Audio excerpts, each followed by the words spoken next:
Peace and love, people. This is Anna Renee, your love power goddess, reading from the book by Linda Goodman, Linda Goodman's Love Signs. And right now I am reading the connection of Scorpio and Sagittarius in a love relationship. And a thing about Scorpio is that it's a water sign, it's fixed and it's negative. It's ruled by Pluto. The symbols are the scorpion and the eagle. And the eagle is considered Scorpio's higher vibrational interpretation. And it's a night force, feminine. And for Sagittarius, it's the fire sign, mutable and positive, ruled by Jupiter, and its symbols are the archer and the centaur. And it's a day force, masculine. Okay, so the Scorpio Sagittarius relationship by Linda Goodman. Everything about Sagittarius is always open, friendly, and direct. Everything about Scorpio is sometimes open, friendly, and direct on the surface. Don't challenge astrology, please. Do you hear the noise of all those archers reading this, making a fuss? Questions, questions, questions. Yes, archers, there are indeed many Scorpions who, like yourself, may be described as friendly, bright, agreeable, and straightforward, whether you realize it or not. Such Scorps as, say, Harold Hearn, Dolores Simon, Steve Cook, Kathleen Hyde, Arthur Klebanoff, Lydia Link, Roger Good, Buzz Wyeth, and Bob Henson. You're not convinced because you've never met these eagles? Well, I've met them. Can't you take my word? No. Sagittarians never take anyone's word for anything until they've run out of questions. I suppose we'll just have to take the time to prove these claims so we can get on with it and have some peace. All right, Sag. Think about the following people, some living, some no longer with us, but all of them who should be well known to you, and all of them Scorpio sun signs. Vivian Lee, alias Scarlett O'Hara, a Scorpio planet in Aries. Richard Burton, Shakespearean actor and occasional Peck's bad boy.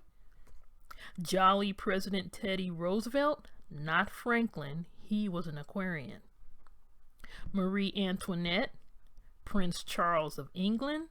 Princess Grace of Monaco, née Grace Kelly. And actress Katharine Hepburn. Do you wish to argue that these particular Scorpio men and women do not immediately present to the mind an image of open friendliness? Do you not agree that the whole lot of them could be thought of as bright and agreeable, sometimes, and could be considered to be direct, honest, and straightforward sorts? I hear no objections. Sudden silence from the Sagittarian bleachers. Not a word. Not even from archers Don Gambrill, Marvin Cook, Michelle de Brinovich, David Susskind, or William Buckley Jr. The silence of assent, I trust. Excellent. When Sagittarians have been silenced, especially those last two, a major victory of logic and intellectual stamina has been achieved. Now that I've proven my astrological point and hushed the dissident archers, we may continue our compatibility analysis, undisturbed and uninterrupted. It's perfectly true that many Scorpios share, on the surface, the bright, agreeable, open, and friendly straightforwardness of Sagittarians. The difference is, in the words of entertainer Flip Wilson's immortal Geraldine, that when it comes to Sag, what you see is what you get. But with Scorpio, what you see is definitely not what you are going to get. Absolutely never. It's hard to say exactly what you will get. It varies depending. But you can be sure it won't be what you expected or what the surface personality of Scorpio might lead you to believe it will be. Every Pluto-ruled man, woman, and child wears a false face from the moment of birth. Every day is Halloween to Scorpio. It's trick or treat with these people in their dealings with friends, business associates, relatives, lovers, and mates. When you play nasty with them, like hiding in the house with the lights out, pretending not to be home on Spook and Goblin night or any night, or are guilty of any similar sort of insult that may justifiably anger the eagle, the trick you get can be as relatively harmless as having the air let out of your tires so that you face 4 flats on a snowy morning when you're late for school, the office, or the airport, or discovering that the hairdryer you refused to lend Scorp has been carefully hidden so that it takes you weeks to find it, to slightly more serious retaliations like being fired when you least expect it, having a bank loan inexplicably refused, having your library card canceled with no explanation, all the way to the most chilling, fearsome Pluto revenge of all, having a magic spell cast upon you which makes you totally invisible to the eagle. You are not heard or seen.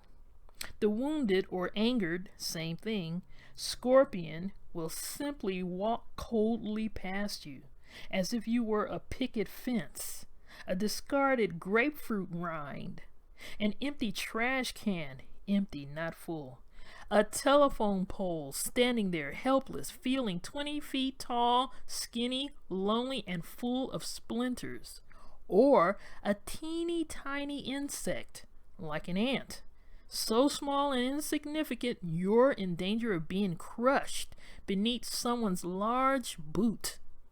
Guess whose boot? That's a general idea of the negative side of not getting precisely what you may see from Scorpio. There's a positive and happy side to it too. And a Sagittarian mixed up with an eagle in this 212 sun sign pattern may be on the receiving end of either. But before I describe the positive side of the surprising glimpses behind those Pluto masks, let's switch to Sagittarius for a moment. The archers never sneak up on Scorpio from the rear, as the eagles do to them. There is nothing sneaky about Sag.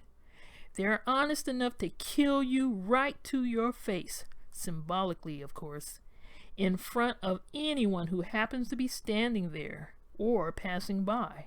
From Sag, it won't be a retaliatory act of revenge the Scorpio is stung with. The sting will be verbal, loud and clear, emphatic and blunt, very blunt, or candid, frank, truthful. You may choose your own term.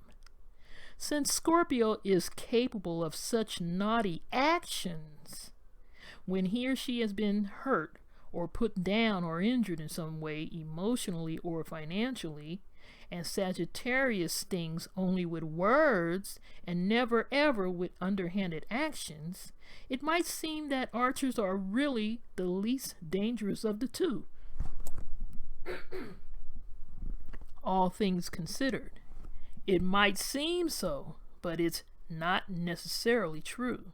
Because, you see, the Scorpion only plays trick or treat with that Pluto behavior when he or she has been the victim of something negative from Sag, whereas the archer can shoot those stinging, burning, painful, verbal arrows into the eagle for no reason whatsoever. There need not be a cause. In fact, the happier Sag is, the more likely he or she is to aim the bow and shoot. The more bright and cheerful the archers feel, the more they are apt to feel friendly and talkative, gregarious as it were. Sagittarians may not approach from the rear, but Scorpio may wish they would. It would be less public. Not always, but usually the archer zinging darts are well meant, seldom intended to hurt. But for all that, they do.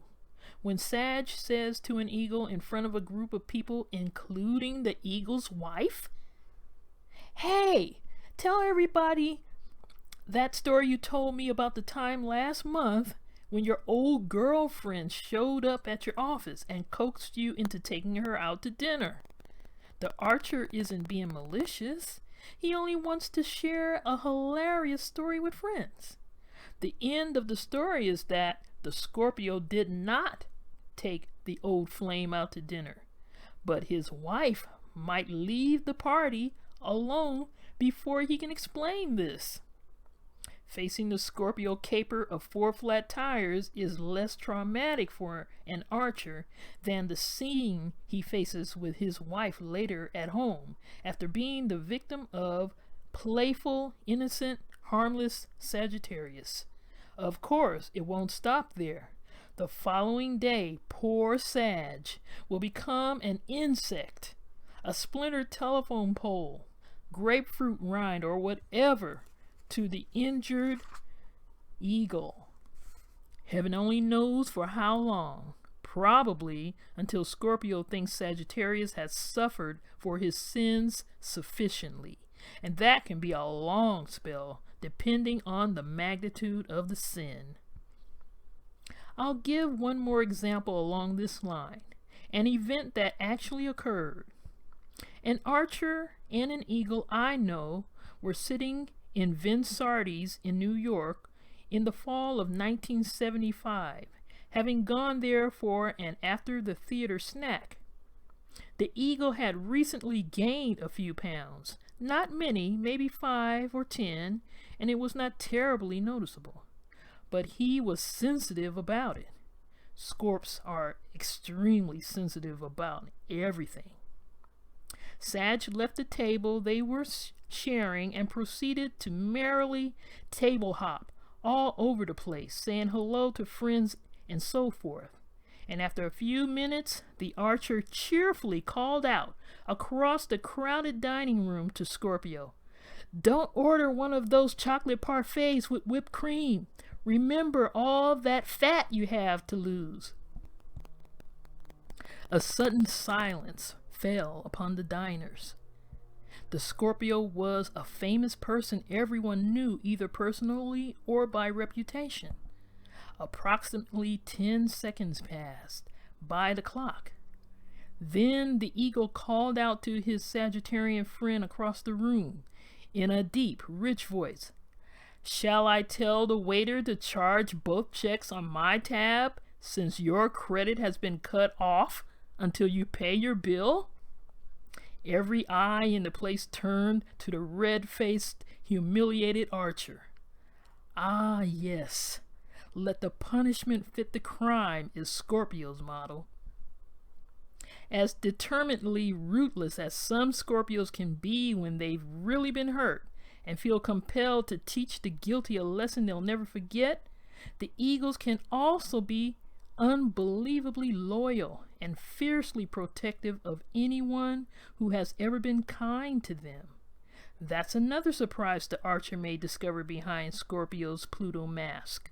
The identity of a warm and loving friend capable of intense devotion, who will still be there when the fair weather friends have all flown the coop. The Sagittarian who can learn to keep his or her mouth out of trouble with the eagle will never find a more secure port in a storm than Scorpio.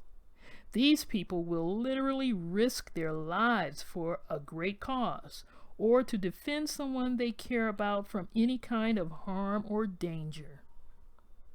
But the archer who can't be still and who doesn't count to 10, preferably 20, before openly blurting out painful observations that cut into Scorpio's poise and self-confidence will suffer in commensurate measure or be permanently exiled from Scorpio's magnetic circle.